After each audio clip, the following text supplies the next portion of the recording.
It was the summer of 1960, warm, bright, and peaceful in southern Finland.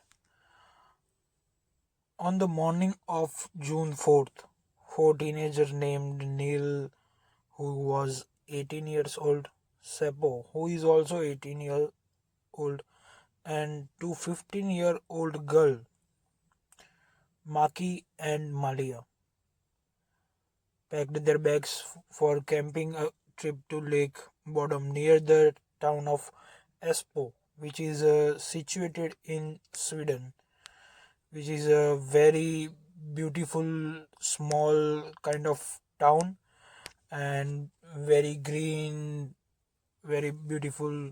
How to say, everything in Europe like is kind of beautiful. However, they were too young, full of life, excited for the weekend by the waters. They rode their bicycles through forest trails, carrying single tent, some food, and small radio. It's a kind of a one-day trip, you can say. By the evening, they found the perfect spot, quiet clearing right beside the lake. Surrounded by pine trees, the surface of water reflected the orange glow of the midnight sun. It's kind of beautiful trip for them. However, they set up their tents, swam in the lake, play some music, and joked until the midnight like a teenager trip.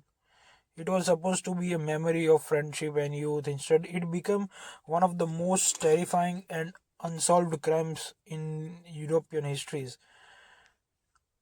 At around 6 a.m. on the June 5th, a man named Isco was walking along the shore. He was also came for little bit peace, enjoying the nature, but he noticed something strange in the distance, a collapsed tent. As he got closer, his stomach dropped. The tent was shattered, splashed open from the outside, and there was a blood everywhere. Inside and around the lay the bodies of Seppo, Anja, and Malia. They had been stabbed and beaten repeatedly even after the death. The tent was soaked in blood. The ground around trembled. Or suppose you are just walking beside the shore of some lake far from your house and you saw this kind of tragic scene. It was very shockful and very heartbreaking. The police were called immediately. What they found was a scene out of nightmare. They were also not able to comprehend this because in Sweden this kind of thing is like once in a blue moon. The scene that made no sense from the very beginning. The crime scene baffled investigators. The tent was cut open from the outside, meaning the killer or killers had attacked them while they were slept. The victim had clearly tried to escape, but in the confusion, they were either dragged out, attacked through the canvas. The two boys appeared to have fought back the criminals, while the girls were stabbed inside the tent. The killer used both a knife and a blunt weapon, but neither was ever found. There was no trace of the knife or any weapon which were used in this crime.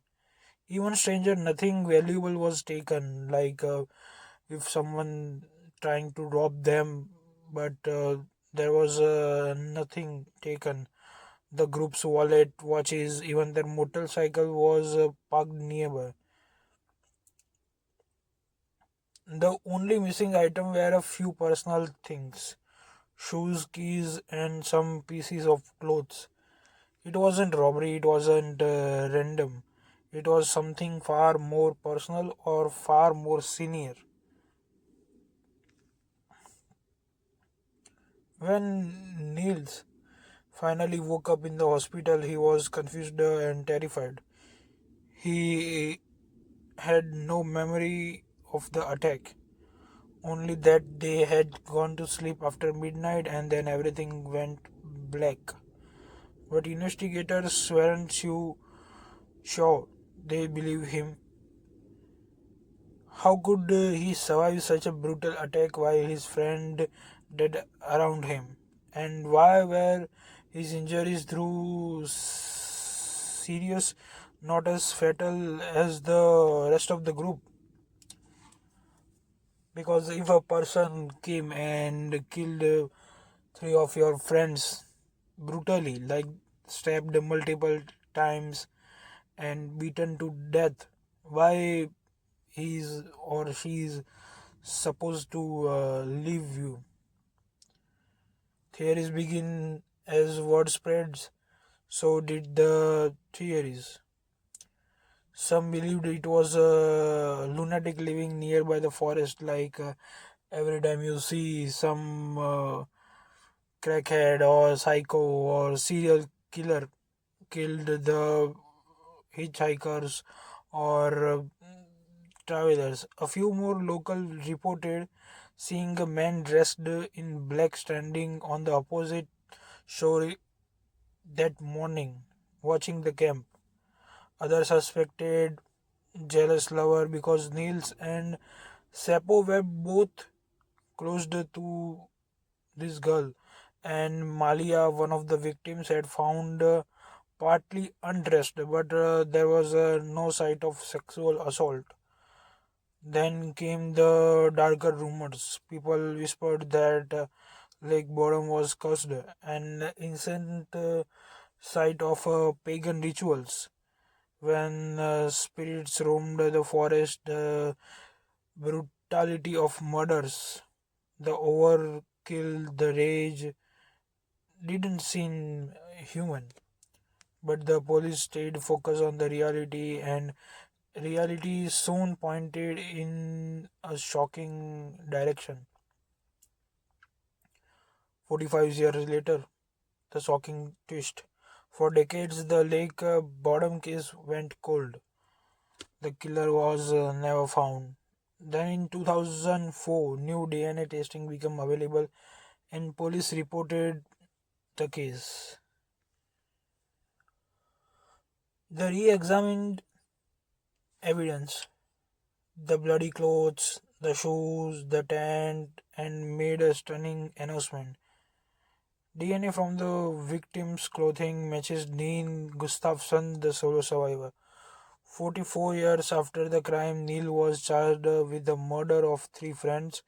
The police believed he had gotten drunk, gotten into fight with Seppo, in jealous rage, killed them all for like nothing.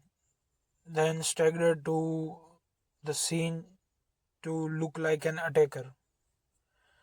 The public was stunned. Could the boy who barely survived has been killed all along? Because he also got injured, he also have cut marks, he also got beaten. How someone like try to beat themselves? In 2005, the trial began. The prosecution painted Niels as a violent and jealous, pointing out that his girlfriend Malia was found closest to him and most brutally attacked. But the defense fought back. They argued that Neil's injuries were too severe to have been self inflicted. A broken jaw, shattered facial bones, had trauma. Experts also testified that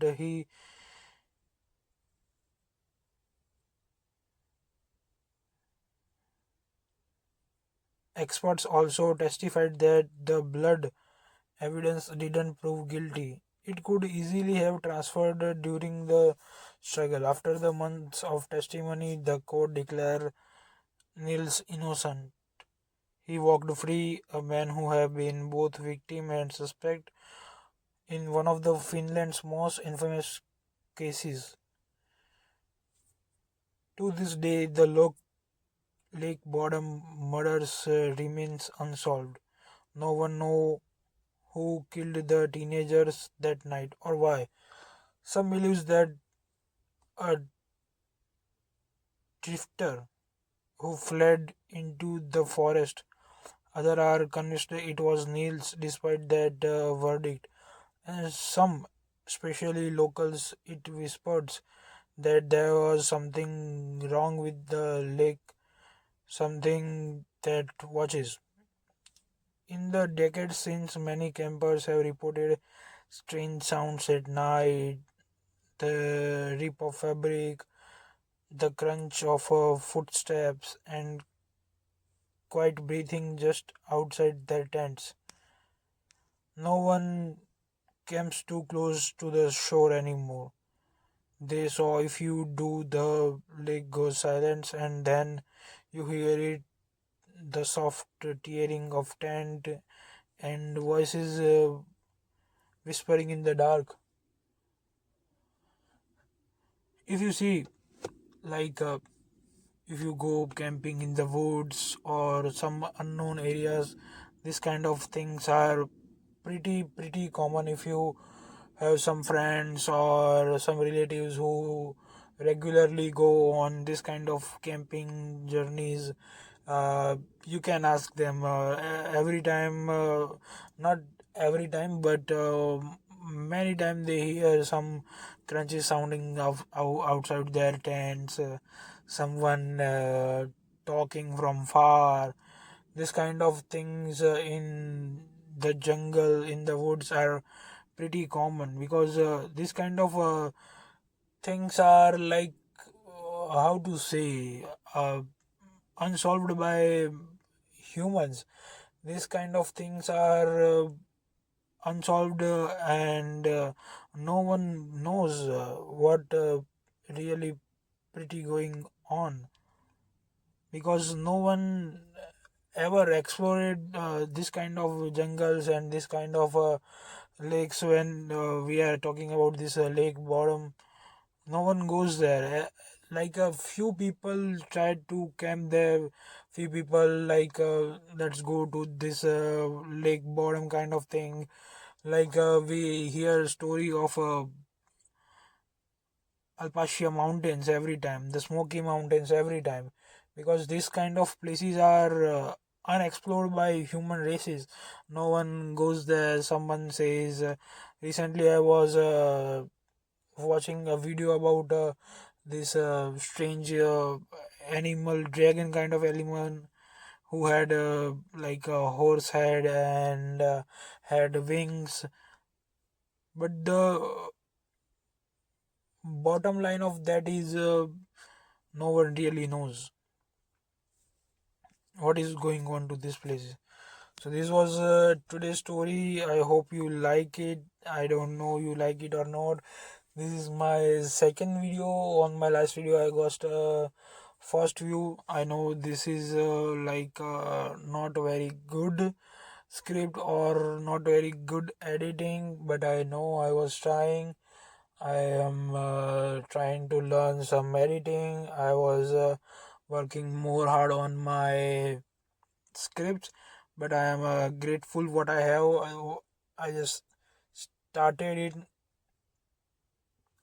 Many people just don't start what they like. I like this kind of things. I like this kind of readings, and that is it for today. If you like this video, please do like, share, and subscribe. People who like this kind of videos, please share to them. I know it's not that kind of video, not that top notch, but no, I know I was trying my level best. I was trying on my script. I'm trying on my editing. Hope new content come with good editing and good script. So that is it for today. See you soon.